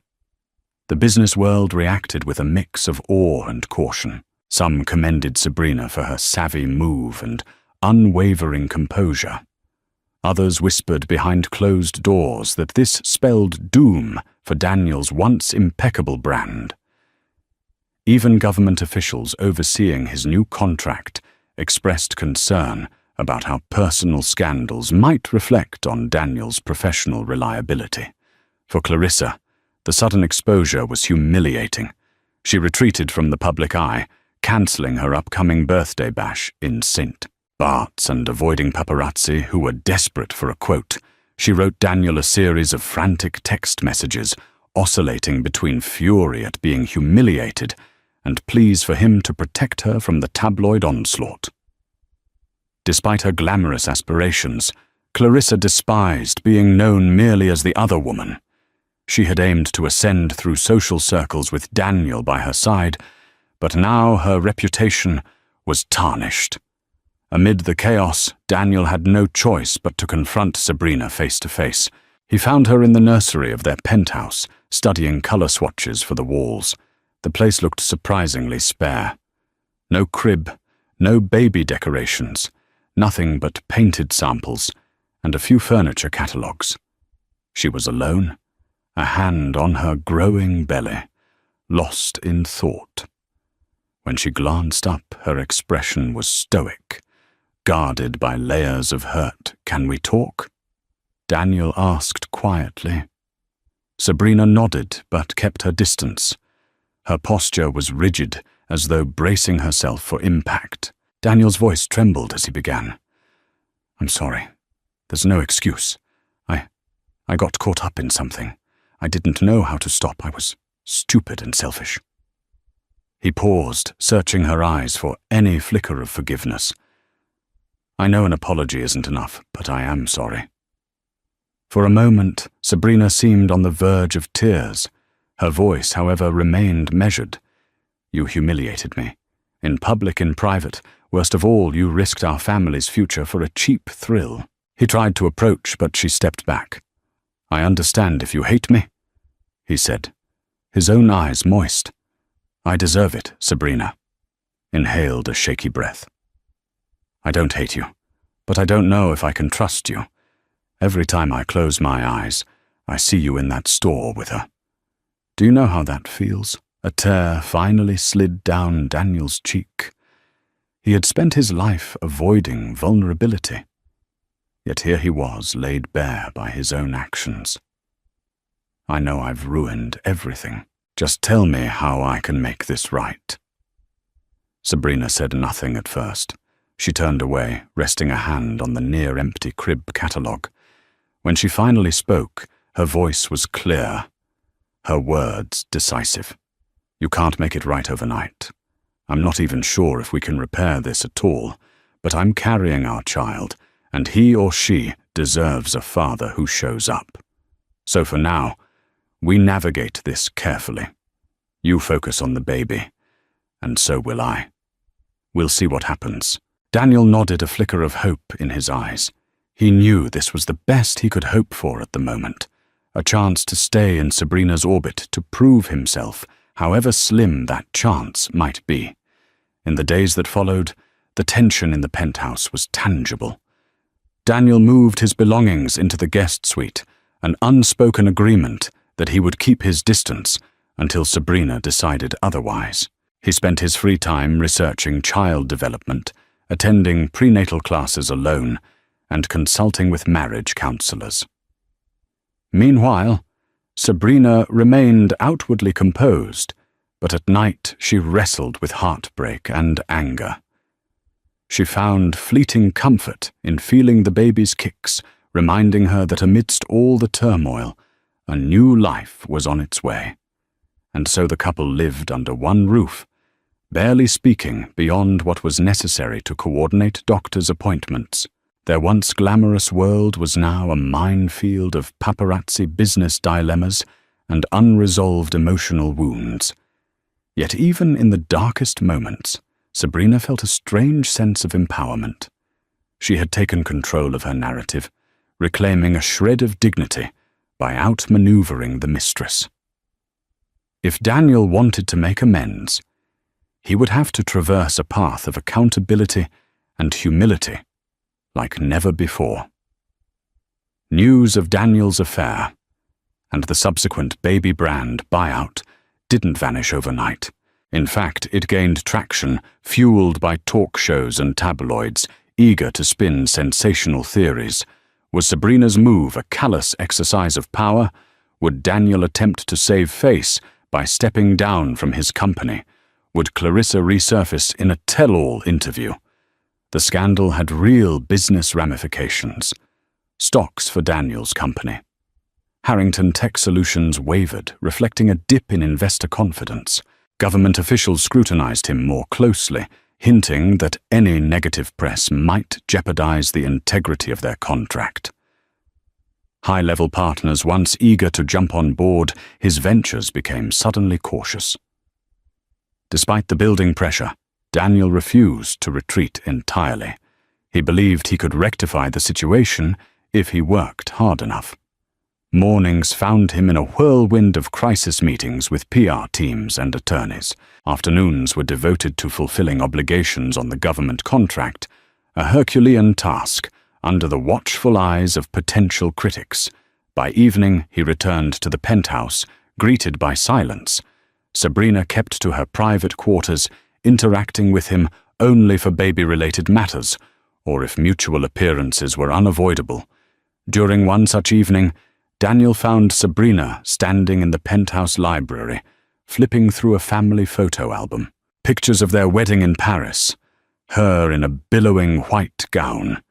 Him looking dapper in a tailored suit, contrasted sharply with the reality they now faced. Daniel approached cautiously. "We looked happy." Then he ventured, breaking the silence. She closed the album and set it aside. "We were," she replied flatly. "But a lot has changed." A heavy pause lingered. Daniel wanted to say, he missed her, missed them, but the words felt hollow. Eventually, Sabrina excused herself, leaving the album behind like a testament to what they had lost. Daniel sank into a chair, staring at the photos in disbelief. How had he let everything slip away? He yearned to find a reset button to undo all the damage, yet he knew such magic did not exist. Meanwhile, Clarissa's life was in a tailspin of its own. She had lost her comfortable arrangement with Daniel and was inundated with media requests. Paparazzi tailed her every move, hoping to snap a photo or elicit a scandalous soundbite. The hush money Daniel's lawyers offered was substantial, but Clarissa had to measure it against the allure of selling her story to a celebrity magazine. In a twist of irony, Clarissa discovered that the moment she became the other woman, many of her high society friends distanced themselves to avoid guilt by association. Invitations dried up. Sponsors pulled out of her small film projects. She found herself more alone than ever, left with the realization that her glamorous world was built on precarious social ties. Simultaneously, Sabrina thrived in her new role at Cradle & Crown. As a majority shareholder, she initiated expansions that aligned with her philanthropic goals, implementing special lines for charities and pushing for partnerships with children's hospitals. She also used her connections to create exclusive, high-end collaborations with European designers. The brand's revenues grew steadily, and Sabrina funneled portions of the profits toward pediatric care initiatives and maternity health programs. Late one afternoon, Sabrina found herself in a meeting with Howard and Bianca Stevenson, former owners of Cradle & Crown, to discuss updates. Howard, a kindly grandfather figure, turned to Sabrina with gentle curiosity. "My dear, it seems you've invested a lot of heart into this venture," he said. "Is there a personal reason driving you beyond what everyone's saying in the tabloids?"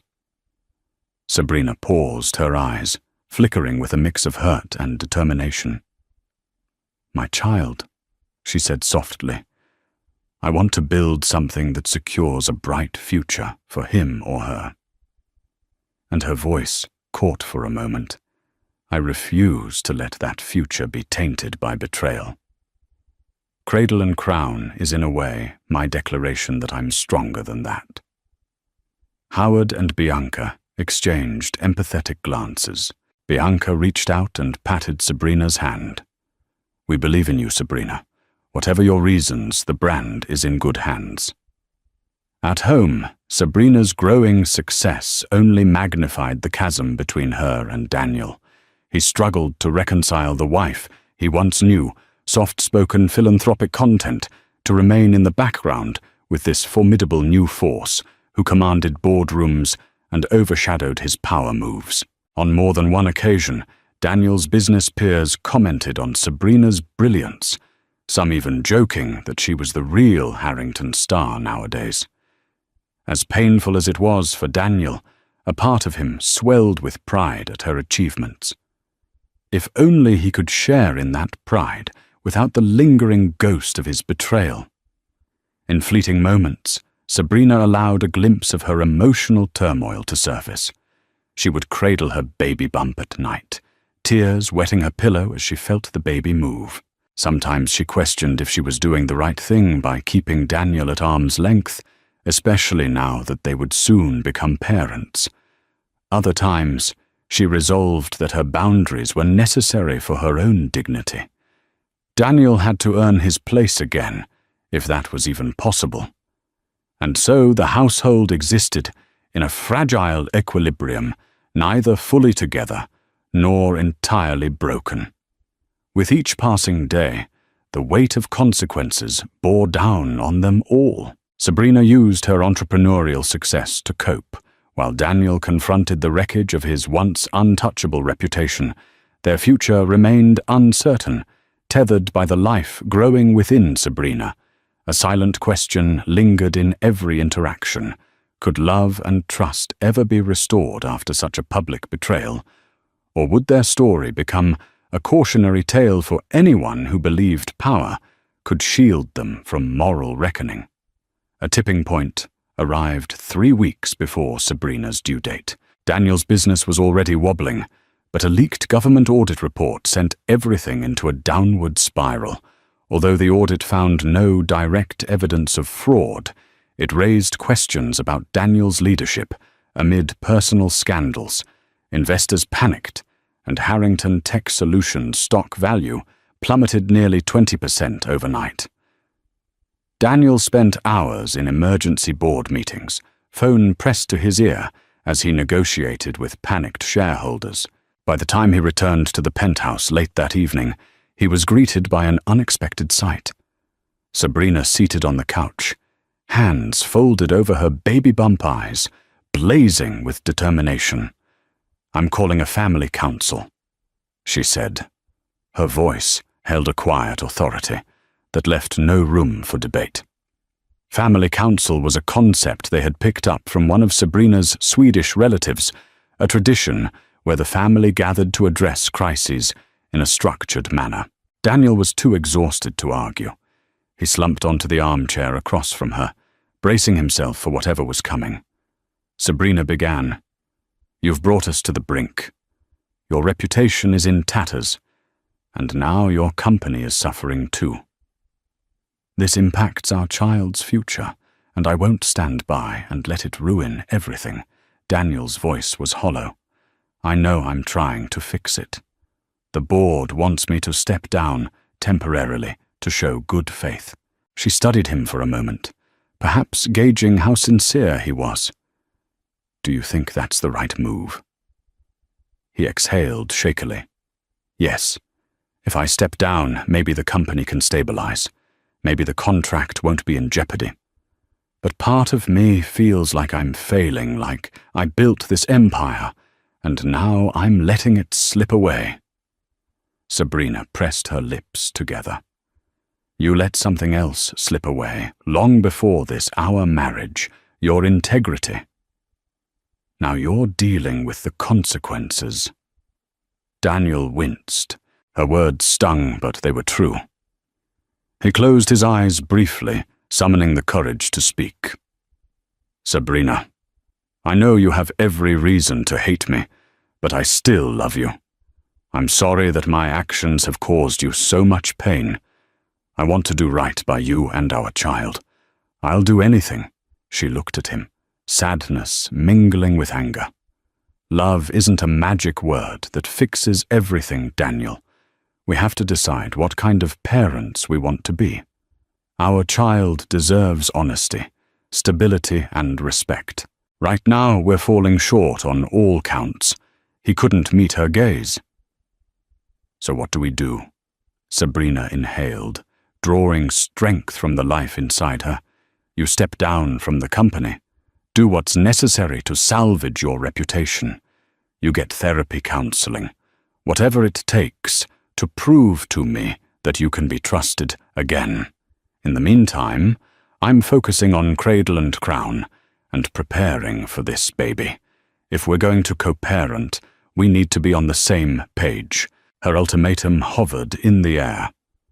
Daniel nodded, tears threatening to escape. He whispered, "Thank you. Thank you for at least giving me a path forward." That night, Daniel formally announced his temporary resignation to the board, citing personal reasons. The news sent shockwaves through the corporate world. Some critics crowed that Daniel's downfall was inevitable, while others admired his willingness to step back to address his personal issues. Clarissa, who had been in sporadic contact, saw this as an opportunity to gain his ear. She left him a voicemail. "I know you're going through a lot. Please let me be there for you. You matter to me." But Daniel did not reply. In the midst of chaos, he realized with stark clarity that Clarissa offered no solace, only a reminder of his worst mistakes.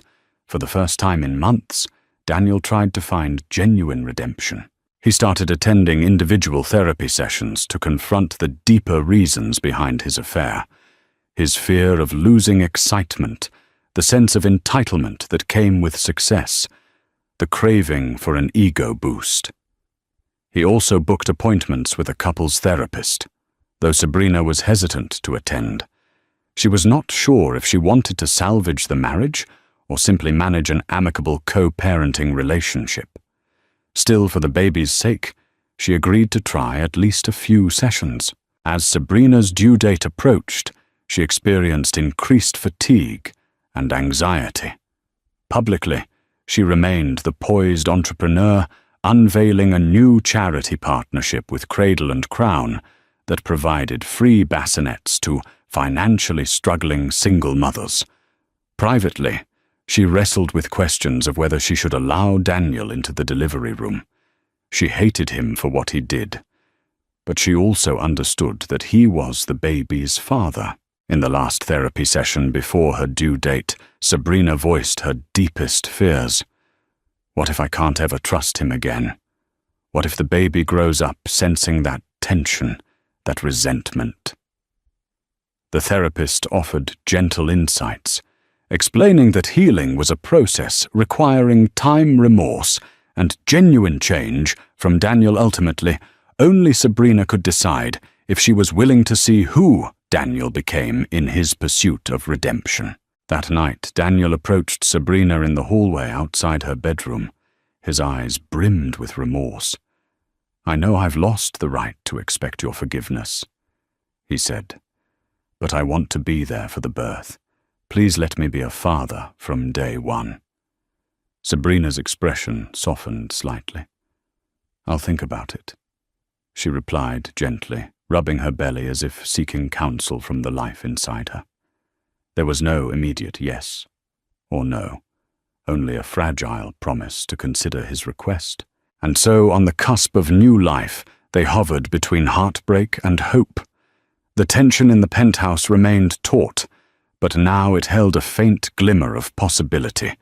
Beneath the aftermath of Daniel's crash lay the first signs of an awakening, a realization that if they were to move forward, they would have to confront their worst selves and perhaps discover their better ones in the process. The day arrived in a swirl of nerves and anticipation. Sabrina woke up before dawn with mild contractions. Initially, she tried to manage them alone, pacing around her bedroom, but by morning, the pains intensified. She called out for Daniel, who rushed to her side. For the first time in months, their eyes met with a shared urgency that eclipsed their personal tensions. The baby was coming. They arrived at the hospital in a flurry of medical protocols and forms. Sabrina was whisked into a private suite, courtesy of the hospital wing she and Daniel had donated to in earlier, happier times.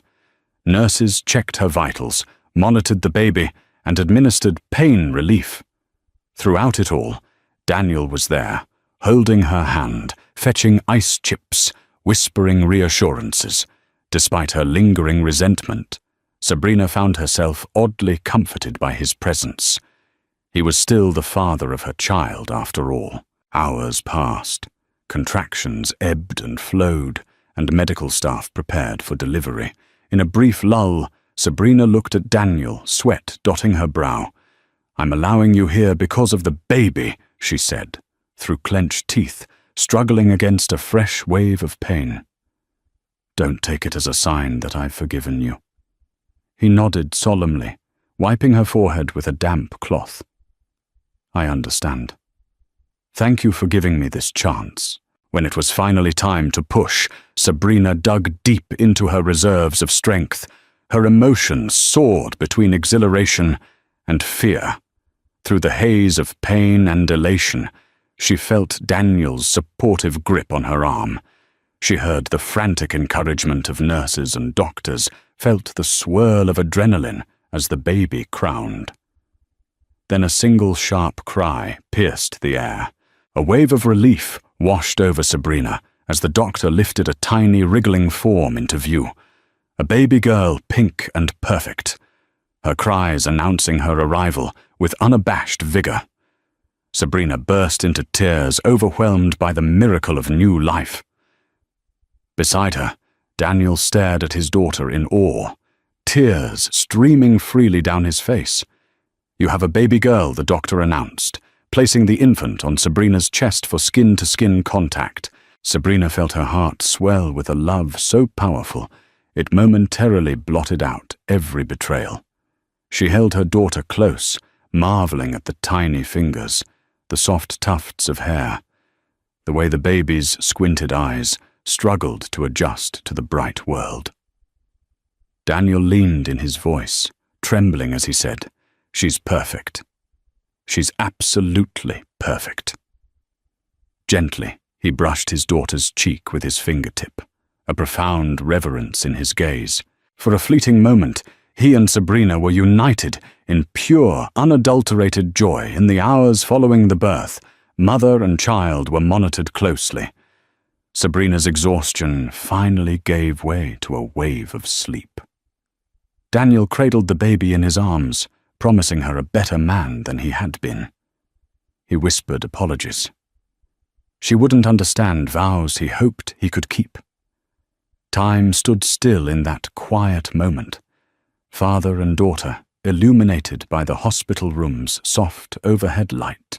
When Sabrina woke later, she found Daniel seated in a chair, the baby swaddled securely against his chest. She watched them for a moment, her emotions churning. He looked like a man reborn. Tears dried on his cheeks, eyes wide with wonder. But the memory of his betrayal still lingered like a scar. She couldn't simply pretend it never happened. Daniel sensed her gaze and looked up. "Do you want to hold her?" he asked softly. Sabrina nodded, and Daniel carefully transferred the baby into her arms.